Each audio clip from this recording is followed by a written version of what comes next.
শিরোনাম বলছিলাম, বিস্তারিত সংবাদে যাচ্ছে। 2015 সালে রাজধানীর উত্তরা থেকে অপহরণ করার অভিযোগে সাবেক প্রধানমন্ত্রী শেখ হাসিনা, সাবেক স্বরাষ্ট্রমন্ত্রী আসাদুজ্জামান খান সহ 5 জনের বিরুদ্ধে মামলার আবেদন করা হয়েছে। দুপুরে ঢাকার মেট্রোপলিটন ম্যাজিস্ট্রেট ফারজানা শাকিলা সোমো চৌধুরীর আদালতে এই আবেদন করেছেন ভুক্তভোগী সুপ্রিম কোর্টের আইনজীবী সোহেল রানা। পরে উত্তরা পশ্চিম থানাকে এজাহার হিসেবে নেয়ার নির্দেশ দেন আদালত। শেখ হাসিনা ছাড়াও সাবেক স্বরাষ্ট্রমন্ত্রী আসাদুজ্জামান খান, সাবেক আইনমন্ত্রী আনিসুল হক, সাবেক আইজিপি শহীদুল হক, সাবেক র্যাব ডিজি বেনজির আহমেদ এবং র্যাবের অজ্ঞাত 25 সদস্যের বিরুদ্ধে মামলা করেছেন 185 দিন গুম থাকা ভুক্তভোগী এই আইনজীবী।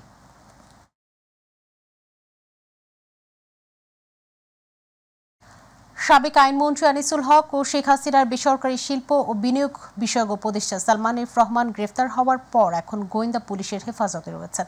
গতকাল রাতেই তাদের ডিবি হেফাজতে নেওয়া হয়। রাজধানী নিউ মার্কেট থানায় দায়ের হওয়া হত্যা মামলায় তাদের গ্রেফতার দেখানো হয়েছে।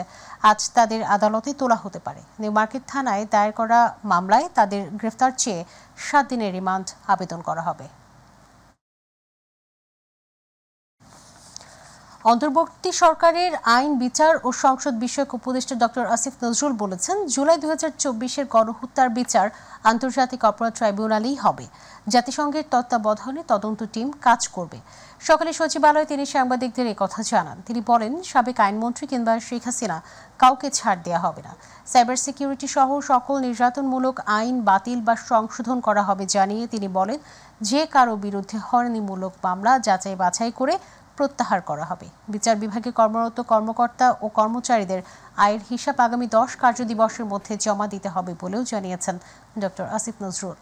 সর্বোচ্চ পর্যায়ে ব্যক্তিও যদি হয়, সেটাও এই আইনের আওতায় বিচার করা সম্ভব। যে জন্য আমরা মনে করছি অপেক্ষাকৃত দ্রুততর সময়ে এই ঘটনার জন্য, এই হত্যাকাণ্ডের জন্য দায়ী, বারবার আমি বলছি, ক্ষমতার সর্বোচ্চ কেন্দ্র থাকা ব্যক্তিদেরও বিচার সম্ভব দেখে আমরা মনে করছি এই আইনের অধীনে ন্যায় বিচার, মানুষের বুকের ক্ষত, মানুষের আহাজারি। আমরা যখন এখনো, আপনারা সবাই জানেন, আমরা এখনো যখন এই মুগ্ধের ছবিটা দেখি, আবু সাঈদের ঘটনাগুলো দেখি, আমি আর বলতে চাই না এগুলি, এখনো আমাদের বুকে হাহাকার করে ওঠে। তো উনাদের সবার এই ন্যায় বিচার নিশ্চিত করার জন্য শুধু যে পুলিশ বা ছাত্রলীগের যারা হুকুম পালন করেছে তাদের বিচার না, এটার সাথে জড়িত সবার বিচার এই আইনের আওতায় আনা সম্ভব। বাংলাদেশে নিযুক্ত ভারতীয় হাইকমিশনার প্রণয় কুমার ভার্মা বলেছেন, অন্তর্বর্তী সরকারের সঙ্গে কাজ চালিয়ে যেতে চায় দিল্লি। দুই দেশের মানুষের পারস্পরিক যোগাযোগ ও স্বার্থকে সবসময় গুরুত্ব দেয় ভারত। সকালে পররাষ্ট্র উপদেষ্টা তৌহিদ হোসেনের সঙ্গে সাক্ষাতের জন্য আসেন প্রণয় কুমার ভার্মা। সৌজন্য সাক্ষাৎ শেষে সাংবাদিকদের একথা জানান ভারতীয় হাইকমিশনার। দুই দেশের পারস্পরিক সম্পর্ক অটুট থাকবে বলেও আশা প্রকাশ করেন তিনি। এদিকে পররাষ্ট্র উপদেষ্টা তৌহিদ হোসেনের সঙ্গে সাক্ষাৎ করতে আসেন যুক্তরাজ্যের হাইকমিশনার সারা কুক ও সৌদি রাষ্ট্রদূত। পররাষ্ট্র উপদেষ্টার সাথে বৈঠকের পর সৌদি রাষ্ট্রদূত জানিয়েছেন, পুনরায় বাংলাদেশি কর্মীদের ভিসা দেওয়া শুরু করেছে Saudi Arab. Our partnership benefits the common people in both our countries. So this was basically the discussion, and I also conveyed our appreciation for the role MOFA has played in taking forward our bilateral engagement, and we look forward to working closely with MOFA to advance our relations. Any discussion regarding Sheikh There was no specific agenda for the discussion, so I think. দর্শক, এই মুহূর্তে পররাষ্ট্র মন্ত্রণালয়ে আছেন সহকর্মী আমিনা হীরা, সরাসরি যুক্ত হচ্ছেন আমাদের সাথে। হীরা, শুনতে পাচ্ছেন? হীরাজ, সারাদিন পররাষ্ট্র মন্ত্রণালয়ের বিভিন্ন দেশের রাষ্ট্রদূতদের সঙ্গে পররাষ্ট্র উপদেষ্টার যে বৈঠক চলছে, এ বিষয়ে বিস্তারিত জানাবেন।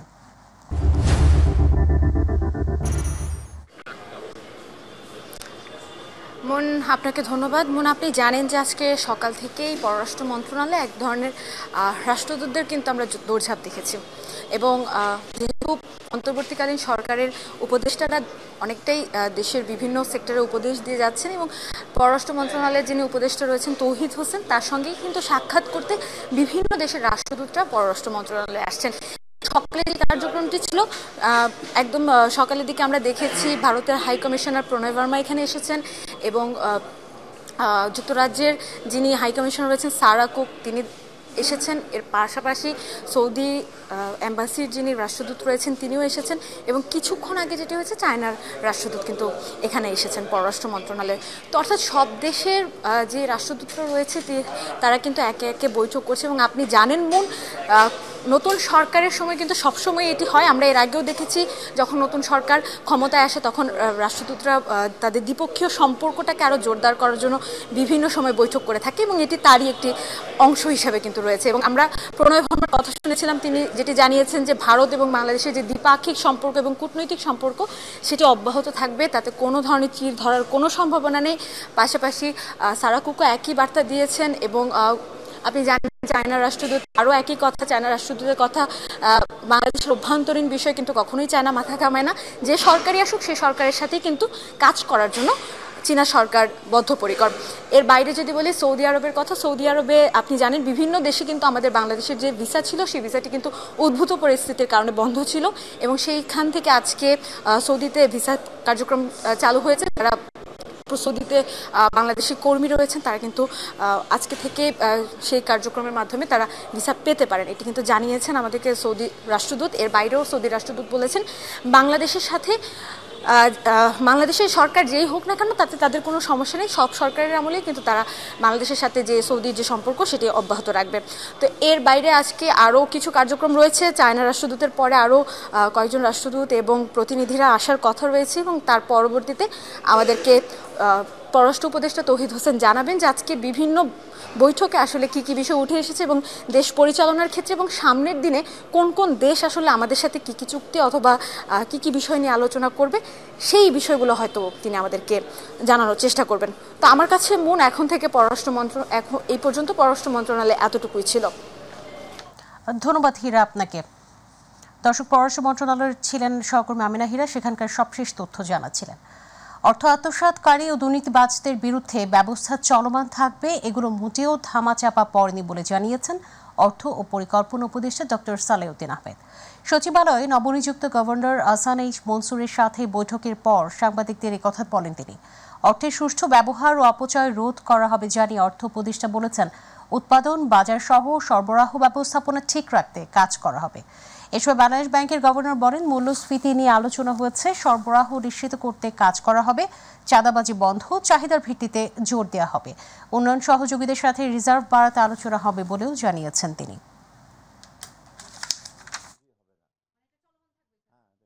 দুষ্টের দমন করতে হলে প্রসিডিওর লাগবে। আমার বিশেষ ক্ষমতা ডিসকাশন না, এটা চ্যালেঞ্জ করবো, আমাকেও বলবে। আর শিষ্টের পালনের ওটাও প্রসেস আছে, তাই না? ভালো কাজ করলে আমি আমার পকেটে টাকা দিয়ে দিলাম, কিন্তু সরকারি কোষাগারতে তো টাকা দিয়ে দেওয়া হবে। অর্থাৎ আমরা রেস্ট অ্যাসিওর যে এইগুলো আমরা কোনোটাই নজরে এড়াইনি। উৎপাদনের ব্যাপারে যা যা করা দরকার কৃষি মন্ত্রণালয়, শিল্প এখানে সার, অন্যান্য জিনিস আছে কী কী ইনভলভ, তারপরে ইনপুট লাগবে, তারপর একটা বাজার যে যখন করবে তাদের যারা উৎপাদন করে তাদের সুবিধা অসুবিধাটা দেখবো। তবে আলটিমেটলি আপনার কাছে যেমন পৌঁছায় তখন সেই চেইনটা, মানে পুরো সাপ্লাই চেইনটাই তো ইনভলভ। বৈষম্য বিরোধী ছাত্র আন্দোলনের ব্যানারে সপ্তাহব্যাপী রেজিস্ট্যান্স উইকের অংশ হিসেবে আজ বিকেল 4:30টায় শাহবাগে অবস্থান কর্মসূচি এবং শহীদদের স্মরণে শাহবাগ থেকে রাপা প্লাজা অভিমুখে পদযাত্রা, মোমবাতি প্রজ্বলন ও দোয়ার কর্মসূচি আয়োজন করা হয়েছে। এর আগে রাজু ভাস্কর্যের পাদদেশে শেখ হাসিনার বিচার সহ 4 দফা দাবিতে সকল ষড়যন্ত্র রুখে দেওয়ার প্রত্যয় ব্যক্ত করেন শিক্ষার্থীরা। যেসব হত্যাকাণ্ড ঘটানো হয়েছে সেগুলোর দ্রুত বিচার নিশ্চিত করতে বিশেষ ট্রাইব্যুনাল গঠন করতে হবে। আওয়ামী লীগ ও 14 দল সহ যারা পরিকল্পিত ডাকাতি ও লুণ্ঠনের মাধ্যমে গণ অভ্যুত্থানকে বিতর্কিত করার প্রচেষ্টায় অংশগ্রহণ করেছে তাদের বিচার নিশ্চিত করতে হবে। প্রশাসনের যে কোনো পর্যায়ে সেই ইনক্লুসিভের জায়গা থেকে আগের ফেসিস্ট সরকারের যারা ফুড সোলজার ছিল, যেসব সচিব ছিল, সেসব আমলা ছিল, তাদেরকে পদত্যাগের মধ্য দিয়ে, পদচ্যুতের মধ্য দিয়ে আমরা সেটির দৃশ্যমান পদক্ষেপ দেখতে চাই। এতদিন ধরে যারা দলকানা আওয়ামী বঞ্চিত হয়েছে তাদেরকে মেধার ভিত্তিতে, ন্যায্যতার ভিত্তিতে আবার সুযোগ সুবিধা নিশ্চিত করতে হবে। শিক্ষার্থীদের রং তুলির আঁচড়ে বদলে গেছে আশুলিয়ার সড়ক মহাসড়ক ও দেয়ালের চিত্র।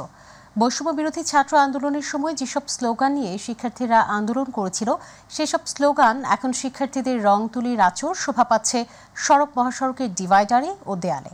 কোমলমতি শিক্ষার্থীদের এই সৃজনশীল উদ্যোগে খুশি সর্বস্তরের মানুষ। প্রতিনিধি মোহাম্মদ আনোয়ার হোসেনের তথ্যচিত্র, আতিকুর রহমান তিতাসের রিপোর্ট।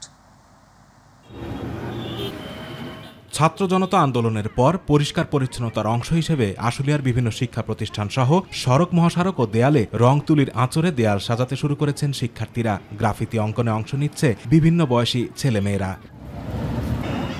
শিক্ষার্থীদের রং তুলির আঁচড়ে আশুলিয়ায় ফুটে উঠতে শুরু করেছে বর্তমান প্রজন্মের মেধা ও বুদ্ধিদীপ্ত চেতনা। দেশপ্রেম ও দায়িত্বের জায়গা থেকে এই কাজে অংশ নিচ্ছেন ছোট বড় সব বয়সী শিক্ষার্থী। দেশটা আমাদের নিজেরই, দেশটা যে নোংরা হয়েছে বা যে ময়লা আবর্জনা যা আছে সবচেয়ে পরিষ্কার পরিচ্ছন্ন করে আমরা সবকিছু পেন্টিং করে আমরা দেশটা আবার নতুন করে গুছাতে পারছি। আমরা যে দ্বিতীয় স্বাধীনতাটা পেয়েছি আমরা সেটাকেই দেয়ালে দেয়ালে ফুটিয়ে তুলতে পারছি। এত ত্যাগের পরে যখন আমরা একটা কিছু অর্জন করতে পারছি, আসলে এটা আনন্দ প্রকাশটা স্বাভাবিক। এই আনন্দটা প্রকাশের মাধ্যমটা হচ্ছে এই ছবি আঁকা। আর্থিক সহযোগিতা পেলে আরো সুন্দর করে পুরো বাংলাদেশ সাজিয়ে তোলার প্রত্যাশা তাদের চোখে মুখে। যদি কোনো স্বইচ্ছায় কোনো কোম্পানি অথবা কোনো ব্যক্তি কোনো রাজনীতিবিদ না স্পন্সর হতে চায় তাহলে আমরা তাদের সাথে কন্ট্যাক্ট করতে রাজি আছি। কয়েকদিন আগেও যে দেয়ালগুলো বিভিন্ন পোস্টার দিয়ে ভরা ছিল, অতিরিক্ত নোংরা হওয়ায় কারোর নজরও যেত না সেখানে। সেই দেয়ালগুলোই মানুষ এখন দাঁড়িয়ে থেকে দেখছেন। ছাত্র জনতার অবদান, নানা শিক্ষামূলক বাক্যে আর দুর্নীতির বিরুদ্ধে ও অপরূপ প্রকৃতির প্রতিচ্ছবি রং তুলিতে ফুটিয়ে তুলছে শিক্ষার্থীরা। অনেক নোংরা ছিল, অনেক রাস্তায় নোংরা ছিল, এগুলো পরিষ্কার পরিচ্ছন্ন করতেছে, অনেক আঁকাআঁকি করতেছে। ছেলে মেয়েরা তা করতেছে, তা ভালো করতেছে, ভালো দেখতেও ভালো লাগতেছে। এখন পরিবেশ অনেক ভালো, শান্ত, সব ভালো লাগে। আমাদের ছেলে মেয়েরা অনেক পরিশ্রম করতেছে। যে কাজগুলো করছে এগুলা যেমন সুন্দর তেমনি প্রশংসনীয়।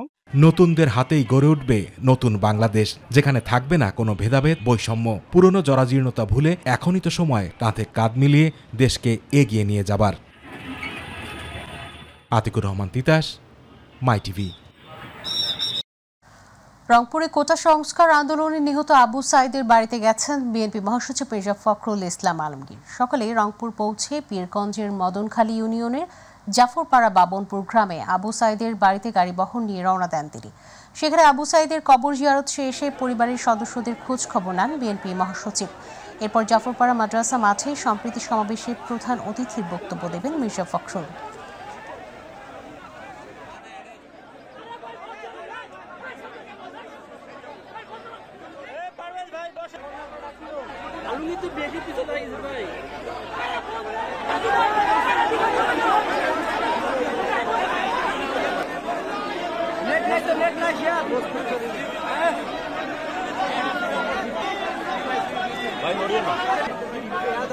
মোবাইল সামনে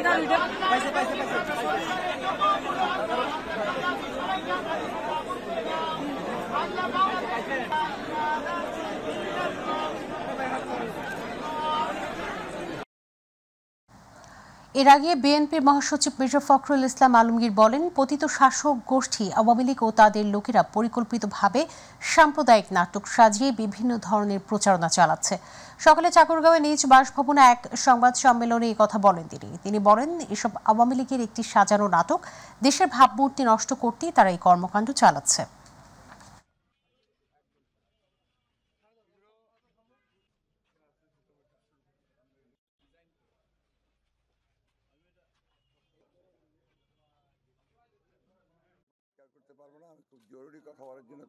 পতিত যে সরকার অর্থাৎ পতিত যে আপনার শাসক গোষ্ঠী তাদের লোকেরা পরিকল্পিতভাবে এখানে আপনার বিভিন্ন ঘটনার নাটক সাজিয়ে তারা এটাকে প্রচার করছে। যেমন আপনার কয়েকদিন আগে এখানে বালিয়াডাঙ্গিতে আপনার মাইনরিটি চলে যাচ্ছে করে 300-400 লোককে তারা একখানে জড়ো করেছে। আমি খুব ভালো করে খোঁজ নিয়েছি প্রশাসনের কাছ থেকে, গোয়েন্দাদের কাছ থেকে। তারা পরিষ্কার বলছে যে ইট ওয়াজ এ স্টেজ ড্রামা। কারণ ওই লোকগুলো সবাই খালি হাতে, তাদের স্ত্রী পুত্র কন্যা কেউ নেই, কোনো ব্যাগটাকের সাথে নেই। তারা গিয়ে বলছে আমরা চলে যাচ্ছি। এটা একটা নাটক করা, নাটক করে ওই পারে একটা ধারণা দেওয়া যে আমরা এখানে নির্যাতিত হচ্ছি, তাই আমরা এখন এখানে এই দেশে থাকবো না। দর্শক, আমরা যেমনটি জানি, রংপুরের সমাবেশে বক্তব্য দেবেন মির্জা ফখরুল ইসলাম আলমগীর। এই মুহূর্তে সমাবেশ স্থল থেকে যুক্ত হচ্ছেন প্রতিনিধি মাহমুদুল হাসান। মাহমুদুল, বিএনপি মহাসচিবের আগমন ঘিরে প্রস্তুতির কি তথ্য আছে? বক্তব্য দেওয়া শুরু হয়েছে কিনা বিস্তারিত জানাবেন আমাদের।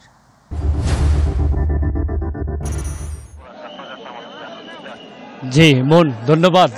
এই যে আপনাকে জানিয়ে রাখি যে আমি এই মুহূর্তে রয়েছি পীরগঞ্জের জাফরপাড়ায়, অর্থাৎ যে বাবনপুরে। আপনি জানেন যে রংপুরে যে বৈষম্য বিরোধী ছাত্র আন্দোলনে নিহত শহীদ আবু সাইদের কবর জিয়ারত করেছেন বিএনপি মহাসচিব মির্জা ফখরুল ইসলাম আলমগীর, এবং তারপরেই কিন্তু এই যে পীরগঞ্জের জাফরপাড়া যে কামিল মাদ্রাসা মাঠে সেখানে কিন্তু সম্প্রীতি সমাবেশে কিন্তু তিনি যোগ দিয়েছিলেন, এবং সেখানে কিন্তু কিছুক্ষণ আগেই এখান থেকে কিন্তু তিনি প্রধান অতিথির বক্তব্য রেখে কিন্তু তিনি সেখান থেকে গাড়ি বহরে করে কিন্তু আমরা তাকে কিন্তু আসলে যেতে দেখছি। নেতাকর্মীরা কিন্তু তার সাথে রয়েছে, এবং বিশেষ করে জানিয়ে রাখি যে এই মঞ্চে সম্প্রীতির সমাবেশ মঞ্চ থেকে প্রধান অতিথির বক্তব্যে যে মির্জা ফখরুল ইসলাম আলমগীর তিনি যেটি বার্তা দিয়েছেন যে এই বৈষম্য বিরোধী ছাত্র আন্দোলন করতে গিয়ে যারা আসলে যাদেরকে নির্মমভাবে গুলি করে হত্যা করা হয়েছে তাদের প্রত্যেকে বিচারের আওতায় নিয়ে আসা হবে, এবং যারা দেশের বাহিরে বিভিন্নভাবে আসলে পালিয়ে যাচ্ছে তাদেরকেও দেশে এনে তাদেরকে বিচারের কাঠগড়ায় দাঁড় করাতে হবে, এমন কিন্তু দাবি করছেন। এবং সব মিলে যদি বলি যে এখানে কিন্তু এই সম্প্রীতি সমাবেশকে ঘিরে সাধারণ মানুষের উপস্থিতি কিন্তু একেবারেই তৃণমূলের নেতাকর্মীরা বিশেষ করে বিএনপির তারা কিন্তু একেবারেই উজ্জীবিত। তারাও কিন্তু এই সমাবেশকে সফল করার জন্য সকাল থেকেই কিন্তু আমরা এই জাফরপাড়া যে কামিল মাদ্রাসা মাঠে কিন্তু আমরা আসতে দেখেছি। এবং বিশেষ করে জানিয়ে রাখি যে বিএনপি মহাসচিব তিনি কিন্তু একটার পরে কিন্তু তিনি যে শহীদ আবু সাইদের কবর জিয়ারত করেছেন, এরপরে কিন্তু আপনাকে জানিয়ে রাখি যে তারপরে কিন্তু এই জাফরপাড়া কামিল মাদ্রাসা মাঠে সেখানে কিন্তু যে সমাবেশ অর্থাৎ সম্প্রীতি সমাবেশে তিনি প্রধান অতিথি হিসেবে উপস্থিত ছিলেন। সেখানে কিন্তু তিনি প্রধান অতিথির বক্তব্যে কিন্তু তিনি যেটি বলছেন যে এই বাংলাদেশ যেহেতু স্বৈরাচারীর একটা শাসনের নিমজ্জিত ছিল সেটি থেকে বাংলার মানুষ মুক্তি পেয়েছে, এবং বিশেষ করে যারা এই আন্দোলন করতে গিয়ে যারা বিভিন্নভাবে হতাহত হয়েছে তাদের দ্রুতই যেন আসলে বিচারের আওতায় নিয়ে আসা হয়, এমনটাই দাবি কিন্তু আসলে এখানে যারা কেন্দ্রীয় নেতারা এবং বিশেষ করে রংপুর জেলা বিএনপির আহ্বায়ক সাইফুল ইসলাম তার সভাপতিত্বে কিন্তু আমরা কেন্দ্রীয় অনেক নেতাকর্মীকে কিন্তু আমরা দেখেছি। তার মধ্যে সাবেক সংসদ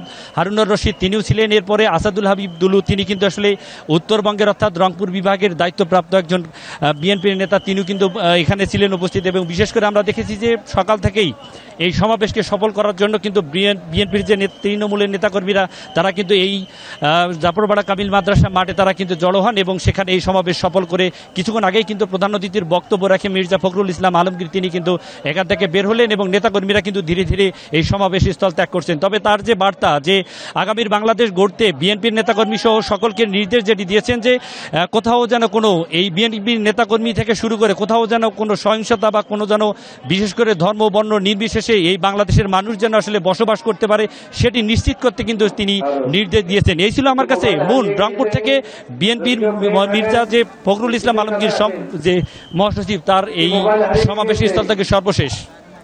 মাহমুদুল ধন্যবাদ আপনাকে। দর্শক রংপুর থেকে যুক্ত ছিলেন প্রতিনিধি মাহমুদুল হাসান। আজ থেকে পুরোদমে শুরু হচ্ছে দেশের সব প্রাথমিক বিদ্যালয়ের শিক্ষা কার্যক্রম। মঙ্গলবার এই বিষয়ক নির্দেশনা দেয় প্রাথমিক ও গণশিক্ষা মন্ত্রণালয়। বিজ্ঞপ্তিতে সারা দেশের সরকারি প্রাথমিক বিদ্যালয়, শিশু কল্যাণ ট্রাস্ট পরিচালিত শিশু কল্যাণ প্রাথমিক বিদ্যালয় এবং উপ আনুষ্ঠানিক শিক্ষা ব্যুরোর লার্নিং সেন্টারগুলোয় শ্রেণী কার্যক্রম পুরোদমে চালুর নির্দেশনা দেওয়া হয়। কোটা সংস্কার আন্দোলনের কারণে প্রায় 1 মাস প্রাথমিক বিদ্যালয়গুলো বন্ধ ছিল। গেল 17 জুলাই পরবর্তী নির্দেশ না দেওয়া পর্যন্ত সব প্রাথমিক বিদ্যালয় বন্ধ ঘোষণা করা হয়। গত 6 আগস্ট থেকে স্কুলগুলো খুলে দেওয়ার নির্দেশ দেওয়া হয়। আজ থেকে পুরোদমে শুরু হবে পাঠদান। এতে খুশি শিক্ষার্থী ও অভিভাবকরা। ভালো লাগছে। কেমন ছিল বাসায়? বাসায় খুব খারাপই ছিলাম। বাসায় খুব খারাপ লাগছে, এনে ভালো লাগছে। এখন বাচ্চা কাচ্চা স্কুলে আসবে, ভালো লাগবে। বাসায় থেকে তো বাচ্চাদের কোনো উন্নতি দেখছিলাম না, আরো তারা বোল্ড হয়ে মানে অ্যাবনর্মাল মতো হয়ে যাচ্ছিল। আলহামদুলিল্লাহ অনেকদিন পরে আমাদের প্রতিষ্ঠান ছাত্রছাত্রী দিয়ে মুখরিত হয়েছে। আমরা আশা করছি ইনশাল্লাহ এখন থেকে নিয়মিত স্টুডেন্ট আসবে, স্টুডেন্টরা প্রাণ ফিরে পেয়েছে। গ্যাপ ছিল, এখন গ্যাপটাকে যেভাবে পূরণ করলে ভালো হয় বা করা যায় সেভাবে ব্যবস্থা নিলে অবশ্যই বাচ্চারা পারবে। 26 দিন বন্ধ থাকার পর সারা দেশের মতো রাজবাড়ী থেকে শুরু হয়েছে রেল চলাচল। আবারও রেল চলাচল চালু হওয়ায় স্বস্তিতে জেলার নাগরিকরা। এখন থেকে রেল চলাচল স্বাভাবিক থাকবে বলে আশ্বাস দিয়েছেন বাংলাদেশ রেলওয়ে কর্তৃপক্ষ। রাজবাড়ী প্রতিনিধি শেখ মবিনের তথ্যচিত্র রিপোর্ট করেছেন ইলিয়াস কমল। রাজবাড়ীকে বলা হয়ে থাকে বাংলাদেশ রেলওয়ের ঐতিহ্যবাহী শহর। জেলার হাজার হাজার মানুষ ট্রেনের উপর নির্ভর করে প্রতিদিনই যাতায়াত করে। দেশের চলমান রাজনৈতিক পরিস্থিতিতে সারা দেশের মতো গত 18 জুলাই থেকে বন্ধ ছিল রাজবাড়ীরও রেল যোগাযোগ, ফলে দুর্ভোগে ছিল সাধারণ যাত্রীরা। দীর্ঘদিন পর ট্রেন চলাচল স্বাভাবিক হলেও তুলনামূলক যাত্রী সংখ্যা ছিল খুবই কম। তবে ট্রেন চলাচল শুরু হওয়ায় খুশি যাত্রীরা। এরপর যেন এমন করে রেল বন্ধ না হয় সে দাবিও জানান তারা। আমার লোকজন আজ প্রায় 1 মাস, তবে আল্লাহ পাক আজকে গাড়ি ট্রেন চলাচল করতেছে। তাতে যাই হোক আমাকে দুটো রুজির একটা ব্যবস্থা আল্লাহ পাক করাইতেছে। আমাদের মতো এই সাধারণ এই ব্যবসায়ী, ক্ষুদ্র ব্যবসায়ী লোক, সাধারণ গরিব মানুষ অনেক অসুবিধা। এখন আশা করা যাচ্ছে আমরা ট্রেন চলাচল বলতে পারবো। এতদিন বন্ধ থাকায় আমাদের যাতায়াত অবস্থা তো জানিনি, রাজবাড়ি টু ঢাকা যাওয়া এমনি অনেক কষ্ট হয়ে যায়, ঘাট পার হয়ে। তো এখন দেখা যাচ্ছে যে আমাদের এই ভোগান্তিটা এখন থাকবে না। এখন থেকে ট্রেন চলাচল স্বাভাবিক থাকবে বলে আশ্বাস দিয়েছে রেলওয়ের কর্মকর্তারা। আজকে ঢাকার উদ্দেশ্যে একটা ট্রেন গেছে, নকশিকাঁথা কমিউটার ট্রেনটি, যেটার টাইম ছিল 6টা 30-এ, যদিও আজকে প্রথম দিন 7টা 30-এ গেছে। মোটামুটি এই ট্রেনটা কন্টিনিউ হবে। আর চন্দনা কমিউটার যে একটা ট্রেন ছিল যেটা রাজবাড়ী থেকে ঢাকায় যেত, ওই ট্রেনটা পরবর্তী নির্দেশনা না দেওয়া পর্যন্ত বন্ধ থাকবে। মঙ্গলবার সকাল থেকে সারাদিনে রাজবাড়ী থেকে 5 ট্রেন ছেড়ে যায়। ইলিয়াস কমল, মাই টিভি। প্রাতিষ্ঠানিক শৃঙ্খলা বিরোধী কর্মকাণ্ডে জড়িত থাকায় মাই টিভির সাভার প্রতিনিধির পদ থেকে আপেল মাহমুদকে অব্যাহতি প্রদান করা হয়েছে। কোথাও এই পরিচয় প্রদান করলে আইনশৃঙ্খলা বাহিনীর কাছে সোপর্দ করার আহ্বান জানানো যাচ্ছে। মাই টিভি একটি জনকল্যাণকর সমাজসেবকমূলক প্রতিষ্ঠান, রাষ্ট্র ও জনগণ বিরোধী কোনো কর্মকাণ্ডকে সমর্থন করে না।